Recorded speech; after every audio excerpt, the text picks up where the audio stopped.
তো আপনি কাইয়ুম হুজুরের কাছে কেন গেলেন, মানে দাদার সাথে মাধ্যমে যাওয়া কি গল্প আসলে? ওনার কাছে যাওয়ার পরে উনি বলেছিলেন যে এই ছেলেকে দিয়ে অনেক বড় কিছু সম্ভব। 1 নাম্বার হয়েছি, তখন আমাকে আবার মিছিল দিয়ে আমাকে নিয়ে আসছে আর কি। মাশাআল্লাহ। দাদা কাকা তারপরে যারা ছিল, তো আমার নিজের কাছেও একটা কনফিডেন্স পেয়েছিলাম। পুরস্কার ছিল আবার 1200 টাকা। আচ্ছা, এরপরে একটা স্মারক বই ছিল। থানা ভিত্তিক যে প্রতিযোগিতাগুলো আছে সবগুলো আমি 1 নাম্বার হয়েছি। এরপরে তো জেলা ভিত্তিক যেগুলো, জেলার 1 নাম্বার হয়েছিলাম। ওনার মতো ওস্তাদ কেউ যদি মনে করে যে আমি হাফেজ হব, বা কেউ যদি মনে 3-4 জন ওই ছেলে ডাক দিয়ে বলতেছে ওরে ধরো, আমি চলে যাই। পরে আমি তো আরো বেশি জোরে কান্নাকাটি শুরু করছি, যে আরো কয়েকজন আমার ধরছে। ধরার পরে বলছে যে তুই এনেই থাকবি, তোর এমনি। 2016-তে যখন চতুর্থ হলাম, পরে বছর চলে। আচ্ছা, জন্ম জেলা? নারায়ণগঞ্জের 2500-এ। পুরো জীবনের গল্পটাই শুনবো আমরা। জি। ছোটকালে তো আমি মানে এলাকায় ছিলাম, তবে আমার বড় ভাই পড়তো কমি মাদ্রাসায়, জি। মানে হচ্ছে হেফজখানায়। আর বাবা কি করতেন আপনার? বাবা তখন একটা দোকান ছিল, ছোট মুদি দোকান আর কি। মুদি দোকান চালাতেন? জি জি। আচ্ছা, তো পাশাপাশি চাটাও বিক্রি করতেন। আপনারা কি নারায়ণগঞ্জের লোকাল? জি জি, নারায়ণগঞ্জের 2500-এ আমার বাড়ি। আচ্ছা, আর হচ্ছে যেখান থেকে নারায়ণগঞ্জের শেষ, মানে সাইনবোর্ড, ওখানে একটা মাদ্রাসায় পড়তো আমার বড় ভাই। তো মায়ের ইচ্ছা ছিল অনেক যে আমাদের সবাইকেই যেন একটা মাদ্রাসার লাইনে পড়ি আমরা। আচ্ছা। তো আমি ছোটকালে স্কুলে তখন 2 পর্যন্ত পড়েছিলাম। কয় ভাই বোন আপনারা? আমরা 3 ভাই 1 বোন। আপনি মেজো? জি, আমি মেজো। বোন আমার ছোট, আর একটা ভাই আছে ছোট আর কি, একবার। ওকে। এমনি পারিবারিক আবহাওয়াটা কেমন ছিল? ছোটবেলা থাকে না যে খুবই রক্ষণশীল পরিবার, নামাজ কালাম সবসময় এগুলো দেখেছেন জন্মের পরে, কেমন দেখেছেন আসলে বাপ মাকে? আমার বাবা তো একজন সাধারণ মানুষ, এমনিতে জেনারেলে পড়েছে বিয়ে পর্যন্ত। ও আচ্ছা, উনি মাদ্রাসার না? উনি জেনারেল লাইনের, মাও জেনারেল লাইনের। আচ্ছা। বাকি মা আসলে ওই খুব পছন্দ করতেন কোরআন তেলাওয়াত। আমি আসলে কোনোদিনই মানে এরকম পাইনি আমার জীবনে যে আমার মাকে সবসময় দেখেছি যে প্রতিদিন অন্তত তাহাজ্জুদ নামাজ তো মানে মিস নাই কখনোই। আলহামদুলিল্লাহ। আলহামদুলিল্লাহ, এটা আমি নিয়ে খুব প্রাউড করি আমার মাকে নিয়ে। আর বিশেষ করে ফজর নামাজের সময় আমাদেরকে সবসময় ডেকে দিত। তো Beautiful. আলহামদুলিল্লাহ, তো মা আসলে সবসময় চেয়েছেন যে আমরা যেন মাদ্রাসায় পড়ি। বাবা এক সময় চাইলো, আবার আরেক সময় দেখা যায় যে আমরা মানে স্কুলে পড়ি বা এই লাইনে থাকি, জেনারেল লাইনে, ওইটা চাইতো। কিন্তু মায়ের একটাই যে আমরা মাদ্রাসায় পড়বো। আচ্ছা, তো সেখান থেকে মাদ্রাসা শুরু। ক্লাস 2 পড়ে? জি জি। তো বড় ভাই যখন মাদ্রাসায় পড়া অবস্থায় ছিল, তো তখন আমার যখন বয়স হয় ক্লাস 2 এর পরেই মূলত আসলে যারা হাফেজ হয় তাদের মানে মূল বয়সটাই ধরা হয় যে 7-8 বছর থেকে আর কি। জি। তো তখন আমি মাদ্রাসায় চলে আসি। কোন মাদ্রাসায়? জি, ওটা সাইনবোর্ড আর কি। সাইনবোর্ডে, মানে ওখানে লোকাল এক মাদ্রাসা? জি আচ্ছা। জি, একটা লোকাল মাদ্রাসায়। তখন থেকে আমার মানে মাদ্রাসার যে পড়াশোনাটা সেটা শুরু হয়। বিশেষ করে রমজান মাস যখন আসতো, টিভির যেই তেলাওয়াত হয়, তারপরে কোরআন প্রতিযোগিতাগুলো হয়, আমার মা যখন সেহরি করতাম আমরা, তখন আমাদেরকে ওই তেলাওয়াতগুলো শুনতেন আর বলতেন যে আমার ছেলে কবে এই টিভিতে যে কোরআন তেলাওয়াতগুলো হয়, প্রতিযোগিতা হয়, এই প্রতিযোগিতায় কবে এইভাবে তেলাওয়াত করবে, মাশাআল্লাহ, এরকম বলতেন। তো আমি আসলে খুব তখন মনে মনে ভাবতাম যে এটা আসলে সম্ভব, এটা কিভাবে সেখানে তেলাওয়াত করব, মানে টিভির পর্দায়, এটা তো অনেক মানে বড় একটা কিছু। তো তখন থেকে মানে এটা একটা স্বপ্ন ছিল। তো যখন মাদ্রাসায় যাই, আমার একজন খালাতো ভাই ছিল বড়, তো ওনার মাধ্যমে মাদ্রাসায় আসা শুরু করি। তখন আবার আমার বড় ভাই রানিং ছিল মাদ্রাসায়, 4-5 পারা হয়েছিল কোরআনের। তো তখন আমি শুরু করি আর কি। মানে আপনার বড় ভাই যে মাদ্রাসায় পড়তেন ওই মাদ্রাসাতেই আপনি গেছেন? জি জি। আচ্ছা। তো আমার বড় ভাই আবার 4-5 পারা যখন শেষ হয় তখন আবার এই লাইন থেকে চলে আসে। যাই হোক, আল্লাহ হয়তো কপালে রাখেনি। কেন আসলো এরকম ঘটনা? তো শুধু আপনার ভাইয়ের ক্ষেত্রে না, অনেকের ক্ষেত্রেই ঘটে। তো আপনার ভাইয়ের ক্ষেত্রে ঘটনা কি ছিল? সেটা আমি আসলে হয়তো আল্লাহ চাননি, বা হয়তো সবাইকে তো আল্লাহ সব কাজে রাখেন না। হ্যাঁ। তো ভাই যেহেতু চলে গেছে, এতদিন আমিও একসাথে থাকবো না। ছিলাম, তো এখন তো একা হয়ে গেছি কিভাবে। তখন আমার মধ্যে এরকম একটা ইয়ে চলে আসছে যে মানে তাহলে থাক, আমাদের এলাকায় আছে, ওখানে পড়াশোনা করব। তো এরকম একটা মানে চিন্তা চলে আসে। তো আব্বুকে বললে তখন আব্বু মাদ্রাসায় গিয়ে মানে এটা বলার পর থেকে বলতেছে কত টাকা লাগবে, কি লাগবে। আগে তো 50 টাকা 100 টাকা দিত, দেখা যায় 1 মাসের জন্য বা 2 সপ্তাহের জন্য 50 টাকা দিছে প্রথম। তো পরে আমি বলছি যে টাকা তো ইয়া না, আমি এখানে থাকবো না। পরে আবার বলতেছে আরো 50 টাকা রাখ, তারপরেও মাদ্রাসায় থাক। আমি যেটা বলছিলাম আর কি, যে বড় ভাই যেদিন চলে আসে আমার খুব কষ্ট হচ্ছিল, বা আমি খুব কান্নাকাটি করছিলাম মনে মনে। এটা হচ্ছে ওই যে বাবাকে বলার আগে যে আমি অন্য মাদ্রাসায় করবো, এর আগের কথা আর কি। আমি অনেক চেষ্টা করছিলাম যে বড় ভাই যেহেতু চলে গেছে, তা আমি আর থেকে কি করব, আমিও দেখি যাওয়ার চেষ্টা করি, কিন্তু কোনোভাবেই সাহস মানে পাই নাই। সেজন্য মনকে মানে পাথর বানিয়েই কিছুদিন চালাই দিলাম। এরপরে বাবা আসার পরে ওই বললাম যে এলাকায় একটা মাদ্রাসায় ওইদিকেই পাশাপাশি এলাকায় থাকলে বাড়িতে বেশি আসা যাওয়া করতে পারবো, এরকম বলার পরে তাও ওখানে কেন? তারপর আমি মানে কোনোভাবেই মানতেছি না। এরপর 3-4 জন ওই ছেলে ডাক দিয়ে বলতেছে ওরে ধরো, আমি মানে চলে যাই। ও পরে আমি তো আরো বেশি জোরে কান্নাকাটি শুরু করছি, যে আরো কয়েকজন আমাদের ধরছে। ধরার পরে যাওয়ার সময় বলছে যে তুই এনেই থাকবি, মানে তোর এনেই পড়তে হবে। বাবা যদি ওই কঠিন যদি না হইতেন ওই দিন, জি, জি, তাহলে এটা- আজকের আবু ওইটা রায়হানকে আমি- আমরা পেতাম না। তখন তো আসলে বুঝি নাই। আর এটা খুব কঠিন, আমি আমার সন্তানের ক্ষেত্রে পারবো না, সব বাবা পারেন না, বাট কিছু কিছু জায়গায় পারা উচিত। চলে যাওয়ার পরে আমি আবার আগের মতো নর্মাল হয়ে গেছি আর কি, যেহেতু আর নর্মাল তো হবেই না, এগুলো সব ইউজড হয়ে যায়। জি জি, যেহেতু আর সম্ভবই না, সে তো আর কষ্ট করে চেষ্টা করার কোনো দরকার নাই। পরে তখন আমার মনে হয় 10 পারা বা 12 পারার মতো হয়েছে মুখস্থ। জি জি। ওকে। তো এরপরে আস্তে ধীরে আমার একজন ওস্তাদ ছিল তখন ওই হেফজখানায়, হ্যাঁ। মাহমুদুল হাসান হাসনাইন নামে আর কি। জি উনি আমার জীবনের একজন মানে শ্রেষ্ঠ ওস্তাদ, হাফেজ হওয়ার জন্য আর কি। জি। এখানে ধারাবাহিকভাবে পড়েছি হ্যাঁ। কয়েক বছর।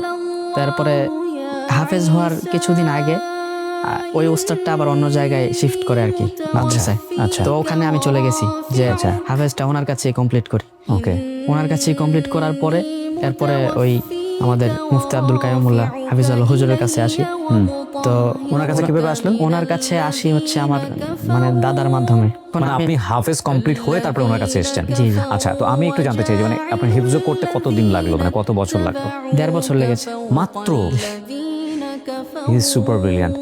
অনেক অল্প সময়েও বোধহয় অনেকে করে ফেলে, রাইট? এটা আমি জানি না, বাকি মানে ওই আমার সবকটা তারপরে যে হুজুর ছিলেন আর কি, হ্যাঁ।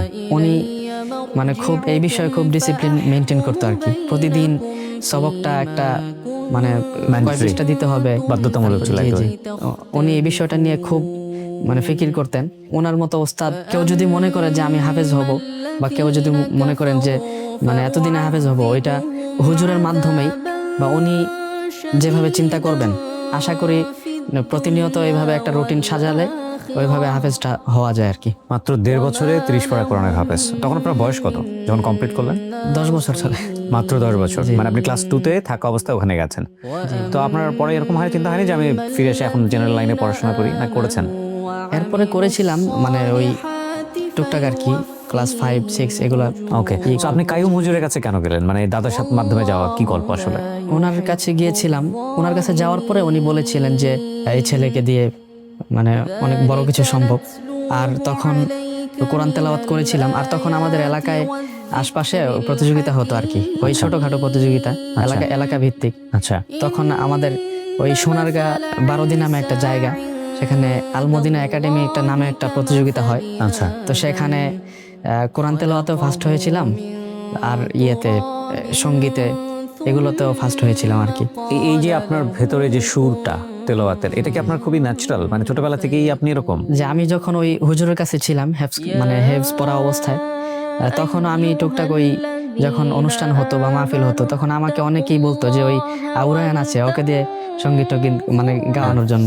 তখন আমি ওই একটা সঙ্গীত ছিল আমার খেয়াল নাই, তো ওইটা আব্বু মানে বাবা মার একটা সঙ্গীত ছিল আর কি, ওইটা বেশি বেশি গাইতাম।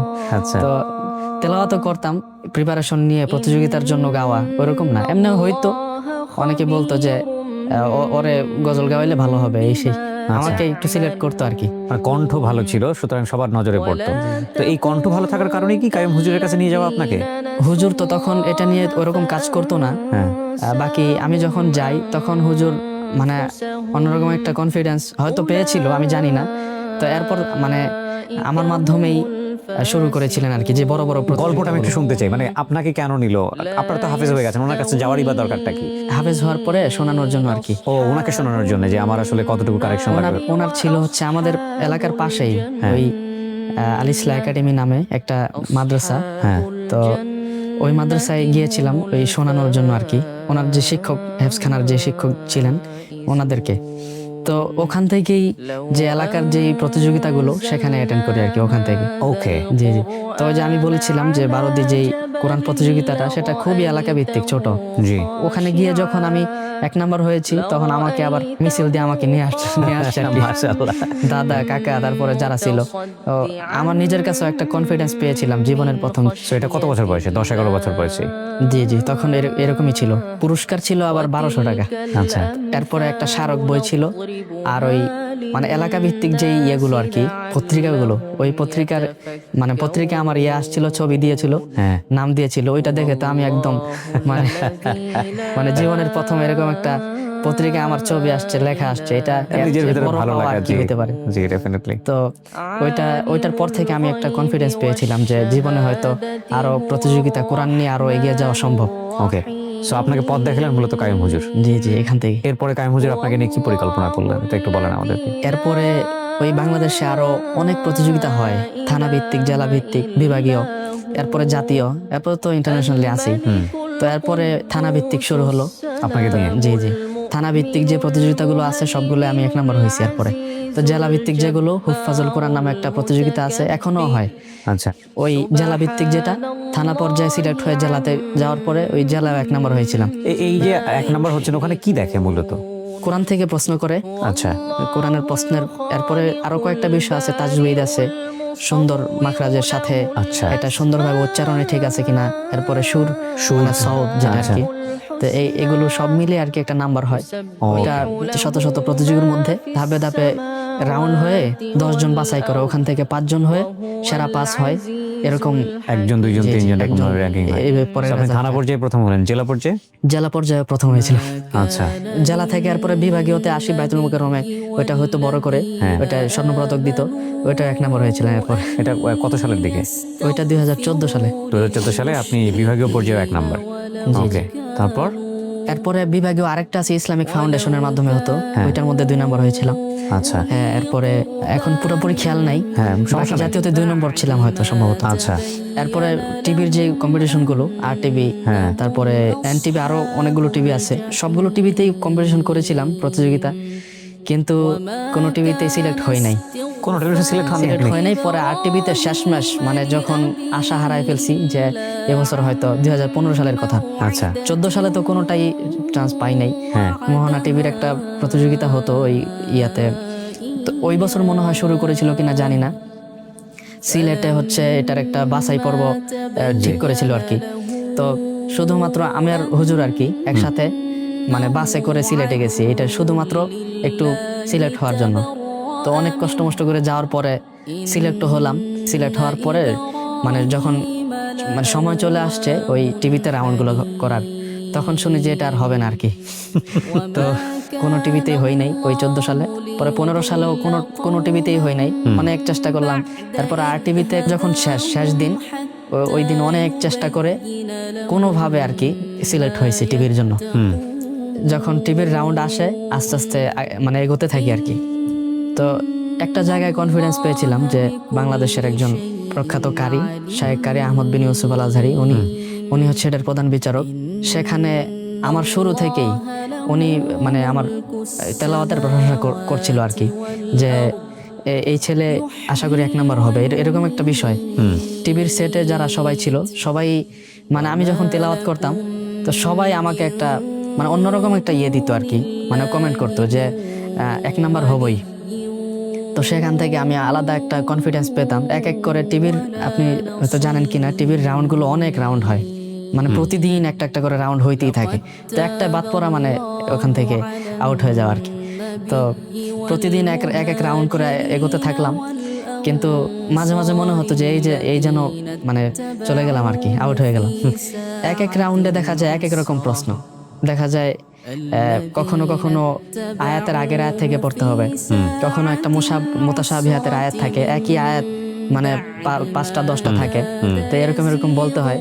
তা আমি তো আগে থেকে আমি জানি যে এটা সম্ভব না, কারণ এটা কিভাবে সম্ভব, আমি তো এরকম প্রস্তুতিও নাই বা ওইরকম আমার কনফিডেন্সও ছিল না নিজের প্রতি। এগুলো এক ধাপ করে এগিয়ে গেলাম। আর কিভাবে গেলাম সেটা আমি আসলে আজ পর্যন্ত নিজের কাছে নিজে প্রশ্ন করি যে কিভাবে সম্ভব হলো, কিন্তু এটার উত্তর আসলে এখন পর্যন্ত খুঁজে পাই না। তো কি রেজাল্ট কি দাঁড়ালো ওটার টেলিভিশনের? ওইটা 1 নাম্বার হয়েছিলাম। এটা বিউটিফুল। 2015 সালে? জি জি। টিভিতে আলোকিত কোরআন। এরপর থেকে হচ্ছে বাইরের যেই প্রতিযোগিতাগুলো, বাইরে গেলেন কত সাল? 2016-তে, এটাই কাইয়ুম হুজুর, 15-এর পরের বছর। জি কাইয়ুম হুজুর সাহেবই আপনার এটা বন্দোবস্ত করেছে। জি জি, ওখানে হয়। বাকি ওখানে ওই রেজিস্ট্রেশন, তারপরে ইত্যাদি কোথায় এটা? একটা সংস্থা আছে, তিজানুন নূর আর কি প্রতিযোগিতাটার নাম। কোন দেশে হয় এটা? জিম টেলিভিশন, কাতারে। কাতারে হয়। সেই প্রথম দেশের বাইরে গেলেন আপনি। জি জি, অভিজ্ঞতাটা শুনি কেমন লাগলো? প্রথমের অভিজ্ঞতা তো আসলে বলে বোঝানো সম্ভব না।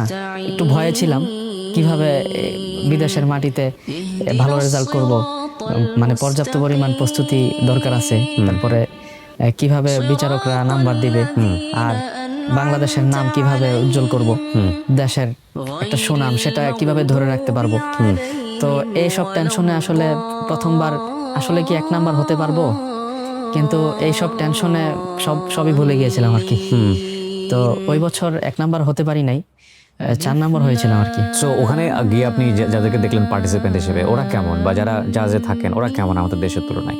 ওরা তো বিভিন্ন আরব দেশ থেকে ওরা আসে। হ্যাঁ, ওদের ভাষায় আরবি নাকি? জি জি, ভাষাই আরবি। আবার ওদের যে তেলাওয়াত মানে খুব মজবুত। আমরা যাওয়ার পরে যখন ওদের তেলাওয়াত শুনি তখন মনে হয় যে কোরআন তেলাওয়াতের এমনি আমরা অনেক চেষ্টা করি এটা নিয়ে। বাকি ওরা তো যেহেতু আরব দেশে জন্মগ্রহণ করেছে, ওদের ভাষায় আরবি, সেক্ষেত্রে ওদেরকে পিছনে ফালানো এটা তো অনেক কঠিন ব্যাপার। এবং এটা সত্য, কিন্তু আপনারা দেখবেন আমাদের এই যে সোশ্যাল মিডিয়ার যুগে এখন তো আমাদের যারা শোনেন তারা নিশ্চয়ই জানেন, ওদের তেলাওয়াতের মধ্যে যে মিষ্টতা, যে মাধুর্যতা, যে বোল্ডনেস, এইটা আসলে এশিয়ান জায়গা থেকে পাওয়া খুবই মুশকিল, খুবই মুশকিল। বিশেষ করে মিশরের কিছু কারি আছেন মাশাআল্লাহ। জি জি, মিশর তো ওই কিরাত যেটা আর কি তেলাওয়াতের জন্য এটা বিখ্যাত, এটা সবাই জানে। জি। আর আমাদের দেশের যে হাফেজরা আছেন, মানে বিশেষ করে আমরা যখন প্রতিযোগিতা যাই, আমাদের দেশ থাকলে ওরা আমাদের দেশকে অনেক করে সঙ্গে একটা করে। কোণার মধ্যে ধরে আর কি, হ্যাঁ, যে একটা মানে পুরস্কারের মধ্যে একটা সে পাবে। হবে। হ্যাঁ, এটা আমিও সিরিয়ালে শুনেছি, থাকবে। এটা আমিও শুনেছি। আমার এখানে আরেকজন হাফেজ এসেছিলেন, আমি জি জি, দেখেছিলাম ওই হাফেজ নাজমুল সাকিব। নাজমুস সাকিবের এই কথাটা এরকম ছিল যে বাংলাদেশ আসলে বাংলাদেশের জন্য একটা পজিশন রেখে তারপরে ওরা হিসাব করে এবং খুব সম্মানের সহিত দেখে। জি, আমি এই বিষয়ে আমি একটা মানে কথা বলি। ওরা তো কোরআন তেলাওয়াত করে, কোরআনের যে মুখস্থ করার বিষয়টা আর কি, ওরা আয়াতে একটু মানে আমার মতে একটু কম রাখে। কারণ ওরা হয়তো, আমি জানি না, বাকি মানে সওয়াল যে প্রশ্ন আর কি, প্রতিযোগিতায় গেলে তো দেখা যায় পুরো কোরআন থেকে প্রশ্ন করে, সেখান থেকে 1-2 পৃষ্ঠা এমনিতেই শোনে। তো সেক্ষেত্রে বাঙালি হাফেজ যারা আছেন, তো ওরা তো এই বিষয়টা নিয়ে অনেক চেষ্টা করে। আমরা সবাই হিফজ করার যে বিষয়টা, ওরা এত গুরুত্ব দিয়ে হিফজ করে না। আমাদের দেশে যে হেফজখানাগুলো, ওই হেফজখানার যে পরিমাণ মানে পরিশ্রম করে হেফজখানাগুলোতে মানে হাফেজ হওয়ার জন্য, আমার মনে হয় না এর অর্ধেক ওরা করে। আচ্ছা, যারা বিশ্বজয় করেছেন আর কি, মানে কোরআন নিয়ে যারা প্রতিযোগিতা করে ভালো একটা স্থান লাভ করেছেন, তারা সবাই আমার মনে হয় যে অনেক পরিমাণ চেষ্টা করেছে। রাইট। চেষ্টা না করলে আসলে এত বড় প্রতিযোগিতায় গিয়ে আরব বিশ্বকে পিছনে ফেলে 1 নাম্বার হওয়াটা, আমি মানে আমার ব্যক্তিগত জায়গা থেকে আমি মনে করি এটা অনেক কঠিন। কারণ সরাসরি না দেখলে, ওখানে উপস্থিত না হলে বা তেলাওয়াত না শুনলে এটা আসলে বোঝা যায় না। 2016 সালে আপনি চতুর্থ হলেন। জি, তারপরে কি হলো? ইন দ্য মিনিমাম আমি একটু জানতে চাই যে আপনি তো হাফেজ হয়েছেন, প্র্যাকটিস হচ্ছে, কম্পিটিশন হচ্ছে, এগুলো নিয়েই থাকছেন নাকি পাশাপাশি আপনি অন্য কিছু করার চেষ্টা করছিলেন ক্যারিয়ারের জন্য? 2016-তে যখন চতুর্থ হলাম, পরে হুজুরও বলেছিল যে যেহেতু এবার আসলে ভালো একটা মানে খুব একটা ভালো রেজাল্ট হয় নাই, সেহেতু এখান থেকে আমরা মানে কিভাবে কি করলে ভালো রেজাল্ট হওয়া যায় বা সামনে আরো ভালো কিছু করা যাবে, এই প্রতিযোগিতায় এসে আমরা যেন আবার সেই ভালো রেজাল্টটা করতে পারি, সেভাবে আমরা মানে এগিয়ে যাবো আর কি। আরো ভালো রেজাল্ট করার জন্য যে পরিমাণ পরিশ্রম করা দরকার, কি কি বিষয় ফলো করলে আরো ভালো রেজাল্ট করা সম্ভব, সেগুলো নিয়ে চেষ্টা করতে থাকলাম। 2017-তে একটা তেলাওয়াত পাঠানো হয়েছিল আর কি কাতারের সেই প্রতিযোগিতায়। আবার কোনো একটা সমস্যার কারণে তেলাওয়াতটা পৌঁছায় নাই, বা পৌঁছাইলেও হয়তো যোগাযোগের ত্রুটি ছিল, সেই জন্য আর যাওয়া হয়নি। তো এর পরের বছর 2018-তে আবার সেই প্রতিযোগিতায় অ্যাটেন্ড করি। ওকে। তো সেখানে ওই আপনি তো জানেন কাতারে বাংলাদেশের অনেক ইমাম আছেন। হ্যাঁ। তো ওনাদের মধ্যে অনেক ভালো ভালো ইমাম সাহেবরা আছেন বা এই বিষয়ে অনেক ভালো বুঝেন। ওনাদের মাধ্যমে কোরআন তেলাওয়াতের যেই ত্রুটিগুলো আছে সেগুলোকে আমরা একটু পর্যবেক্ষণ করি, তারপরে কোরআন তেলাওয়াত প্রতিদিন প্র্যাকটিস করি, কিভাবে করলে 1 নাম্বার হওয়া সম্ভব। তো এইভাবে করতে করতে ওই প্রতিযোগিতায় আমার তখন কোরআন শরীফটা অনেকদিন মানে খুব একটা ইয়াদ ছিল না বা স্মরণ ছিল না। কিন্তু ওই প্রতিযোগিতায় আমার আবার 3টা প্রশ্ন করেছিল। 3টাই কমন পড়ে জি গেছে। জি 6 পৃষ্ঠা শুনেছিল আর কি। ওকে, এই 6 পৃষ্ঠে আমি মানে একাধারে পড়ে গিয়েছিলাম কোনো জায়গায় মানে, কিন্তু আমি এখন অবাক হই যে কিভাবে পারলাম এটা। এরপরে আমি মানে আল্লাহর কাছে খুবই দোয়া করেছিলাম যে যেটা আমি মানে পাওনা ছিলাম না সেটা আমি পেয়ে গেছি। মানে 6 পৃষ্ঠা একাধারে তেলাওয়াত করা বা এত কঠিন কঠিন প্রশ্নের জবাব দেওয়াটা এটা ওই দিন অন্তত মানে এটা আমার 2018 সালে জি জি ওটার রেজাল্ট কি আসলো? ওইটা মানে ফার্স্ট হয়েছিলাম ওই প্রথম আপনি প্রথম হলেন জি, জি। 2018 সালে। তো So এটা কি আমরা মানে ওইটা আবার ওই যে কেরাত ছিল আলাদা একটা মানে কেরাত যেটা কারি আব্দুল বাসেদের যে স্টাইল আর কি, ওই টেনে পড়া লম্বা শ্বাস নিয়ে ওইটা চতুর্থ হয়েছিলাম। আর ওই যেটা মানে তারতিলের যেটা তেলাওয়াত আর কি, নামাজে যেটা তেলাওয়াত করে হ্যাঁ, ওই তেলাওয়াতে ফার্স্ট হয়েছিলাম আর কি। আচ্ছা। যে ওই দুইটাই হয় একই এর মধ্যে, তো ওইটার দুইটার মধ্যেই। সো এটা কি ওয়ার্ল্ড কম্পিটিশন লাইক থাকে না, যেমন সারা বিশ্বে নাম্বার 1 এভাবে বলবে এই কম্পিটিশনের রেজাল্টে? এটা সারা বিশ্ব বলবে কিনা এটা জানি না, কিন্তু ওখানে প্রায় 55 থেকে 58টা দেশ অ্যাটেন্ড করেছিল আর কি। ও আরো বেশি থাকতে পারে, তবে ওখান থেকে বাছাই হয়েছিল এই কয় দেশ আর কি। আচ্ছা, তো ওই হিসাব করলে আবার বিশ্ব ধরা যায়। মানে ওয়ার্ল্ড চ্যাম্পিয়ন বলা জি, যায়। জি। সো 2018 সালে আপনার রেজাল্ট আসলো। তো এই যে আপনি যে কারি রিসাইটেশন যেটাকে বলে, এটা তো একটা আলাদা ধরন, এটা আপনি কার কাছ থেকে শিখেছেন? এটা শিখেছিলাম ওই যে কারি শায়েখ আহমদ বিন ইউসুফ আল আজহারি, উনি মিশর থেকে মানে এখন বাংলাদেশে আছেন। আচ্ছা, উনি বিভিন্ন দেশে বিচারকও থাকেন আর কি। এটার মধ্যে একটু ডিফারেন্ট গ্রামার আছে না? জি জি উনি ওখান থেকে শিখেছেন, উচ্চতর লেখাপড়া করেছেন আর কি। ওকে, জি, জি। আমরা এখান থেকে শিখেছি আর কি ওনার কাছ থেকে। আচ্ছা আচ্ছা। শায়েখের সাথে তখন মানে হাফেজ হলে যে কোরআন শরীফ মুখস্থ হলো নিয়ম কানুন মেনে তাকে আমরা হাফেজ বলছি। জি, জি। এবার কারি বলবো কিভাবে? এটার কারি কোনো হওয়ার জন্য পদ্ধতি আছে? আসলে হাফেজ হওয়া জরুরি না। আচ্ছা, বাকি কারি যে কাউকে বলা যায়, এমনি যে কোরআন তিলাওয়াত করে সেই কারি, তাকে কারি বলা যায়। বাকি ওই আমরা বলি না কারি আব্দুল বাসেদ, মানে যিনি খুব লম্বা শ্বাস নিয়ে তেলাওয়াত করেন, খুব মানে উঁচু আওয়াজে তেলাওয়াত করেন, ওইটাকে আমরা মানে বাংলাদেশের মানুষ আমরা যেটাকে কারি হিসাবে একটা ডিফারেন্ট মানি আর কি। স্টাইল, জি, জি, জি। শুনলেই বোঝা যায় এটা কারি। জি জি হ্যাঁ। তো আপনারা যখন হাফেজ হলেন তখন আপনাদের তো মাদ্রাসা থেকে এক ধরনের সার্টিফিকেট দেয় কি না? ওটাও দেয় না? এটার জন্য আলাদা স্পেসিফিক কোনো সার্টিফিকেট নাই। ওইভাবে কোনো সার্টিফিকেটও নাই। আপনি 2018 সালে প্রথম হলেন, তারপরে কি আর কোনো কম্পিটিশনে অংশগ্রহণ করেছেন? এরপরে করেছি অনেক, সবটাই তো আর সম্ভব হয় না। হ্যাঁ, দেখা যায় 2024-এ এসে আবার সেনেগালে ওই যে আফ্রিকায় যেটা আর কি। যেটাতে আমি আপনাকে নিয়ে বোধহয় আপনার একটা ভিডিও পাঠিয়েছিলেন, জি, আমি জি। পোস্ট করেছিলাম। সেনেগাল, ওখানে আপনি ফার্স্ট হলেন? জি জি ওকে, ওনারাও বিভিন্ন দেশ থেকে সিলেক্ট করে এরপরে মানে কয়েকটা দেশ রেখেছে ওখানে মানে সশরীরে গিয়ে প্রতিযোগিতা দেওয়ার জন্য। ওকে, বিউটিফুল। আপনার মা এখন কেমন অনুভব করে আপনাকে নিয়ে? বাবা মা এখন উমরায় আছে আর কি। মা তো এখন আসলে অনেক খুশি, মানে আসলে এত প্রতিযোগিতা বা এত কিছু এগুলোর বাহিরে মা চেয়েছিলেন যে একজন হাফেজ, একজন কোরআনের হাফেজ হওয়ার জন্য। তো সেটা যেহেতু হতে পেরেছি, নিজেও আসলে গর্বিত অনুভব করি। মানে মায়ের চাওয়া ছাড়াও এটা আল্লাহ তাআলার রহমত, বা এটা আমি আল্লাহ তাআলার কাছে অনেক শুকরিয়া আদায় করি। নিশ্চয়ই, আর সেটা হয়েছে মায়ের চাওয়ার জন্যই, মা হয়তো ওসিলা। আলহামদুলিল্লাহ। আপনার মায়ের দোয়া আপনার জীবনের জন্য আশীর্বাদ হয়ে গেছে। তো আমি রিসেন্টলি দেখলাম ডক্টর জাকির নায়কের সঙ্গে বোধহয় আপনি তাকে তেলাওয়াত করে শোনাচ্ছিলেন। আপনার ফেসবুকে আমি দেখি মাঝে মাঝে বিভিন্ন কন্টেন্ট, এবং দেশের বিভিন্ন কতগুলো দেশ ঘোরা হলো এখন পর্যন্ত? 12-13টা হবে। 12-13টা শুধুমাত্র এই কোরআন প্রতিযোগিতার জন্যই, বা বিভিন্ন এমনি কোরআন প্রতিযোগিতার জন্য বা ওই কোরআন রিসাইটেশনের জন্য কয়েকটা দেশ, বাকি এমনিতে সফরে গিয়েছিলাম আর কি। আচ্ছা, মানে কোরআনের জন্য গেলে এটার জন্য আলাদা একটা প্রাউড ফিল করি। ডেফিনেটলি। ক্যারিয়ারটা তাহলে কি হলো, মানে পড়াশোনা? এখন দাওরা হাদিসে আছে এবছর আর কি। আচ্ছা, এবছর মানে দাওরা শেষ হলে পরে মাওলানা আর কি, যেটা মাওলানা হয়ে যাবেন তারপরে? মাশাআল্লাহ মাশাআল্লাহ মাশাআল্লাহ। বাবা সেদিন যদি শক্ত না হতেন তাহলে হয়তো। জি, এটা 100%। মাঝে মাঝে শক্ত হতে হয়, খুবই শক্ত হতে হয়। আমি মনে করি বর্তমানে এটা আসলে অনেক কঠিন। আপনি যেটা বলছেন আপনার ক্ষেত্রে, এটা আসলে কি পসিবল? না, পসিবল না। আমার বাবা শক্ত ছিলেন, কিন্তু আমার মা তো নরম ছিলেন, পারেন নাই। এবং খুব স্বাভাবিক আমিও নরম ছিলাম, হয় নাই। এরকম বাংলাদেশের অনেক ছেলে মেয়ে আছে যাদের হয় নাই। কিছু কিছু জায়গায় একটু শক্ত হতে হয়। মা তো অনেক নরম, এখনো আগেও নরম ছিল, কিন্তু বাবা খুব মজবুত শক্ত ছিল। মানে বাবাকে অনেক ভয় পাইতাম ছোটকাল থেকেই, সেজন্যই হয়তো ওই দিন আর কথা বলতে পারি নাই।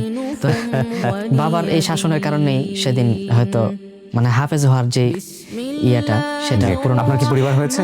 আমার মেয়ে আছে। মাশাআল্লাহ। মেয়ের বয়স কত? 8 মাস চলে। মাত্র? ও, তোমার বিয়ের সাথে তো বেশি দিন হয় নাই বোধহয়। জি। আচ্ছা, তো ভবিষ্যতে মৌলানা পাচ্ছি আমরা, এবং ইনশাল্লাহ ও দেশকে সম্মানিত করেছে এত চমৎকার একটা জায়গাতে। আপনারা নিশ্চয়ই রায়হানকে অনেক বেশি চেনেন, আমার চেয়ে অনেক বেশি চেনেন, অনেক ভালো চেনেন, ও বাংলাদেশের জন্য করবো, এবং ওর যে তেলাওয়াত, সে তেলাওয়াত দিয়েই আমরা আমাদের এই অনুষ্ঠানটা শেষ করব। আমি আজকের এই অনুষ্ঠানটাকে ব্র্যান্ডিং বাংলাদেশে দেখতে চাই এমন ভাবে, দেখেন আমরা যে পরিবারে জন্মগ্রহণ করি না কেন, আল্লাহ আমাদেরকে কিছু না কিছু প্রতিভা দিয়ে দুনিয়াতে পাঠিয়েছেন। আমরা যেন সেই প্রতিভার এক্সপ্লোরটা করার চেষ্টা করি, এবং সেটুকুর খ্যাতি আপনাকে পুরো বিশ্বে আপনাকে নতুন একটা মার্ক করতে পারে, পুরো বিশ্বে আপনাকে পরিচিতি দিতে পারে। তো আবু রায়হান আসলে বাংলাদেশের কোরআন রিসাইটেশনের জায়গাতে, হিফজুল কোরআনের জায়গাতে খুবই পরিচিত একটা মুখ, এবং আবু রায়হানের মতো অনেক বাবা মাই স্বপ্ন দেখেন যে তার ছেলেটা আবু রায়হানের মতো সুন্দর করে রিসাইট করুক, সম্মান বই নিয়ে আসুক দেশের জন্য। তো সেই জায়গা থেকে আমাদের আজকের ব্র্যান্ডিং বাংলাদেশটা অনেক বেশি পরিপূর্ণ। আমরা একটা তেলাওয়াত দিয়ে আজকের অনুষ্ঠানটা শেষ করি। জি।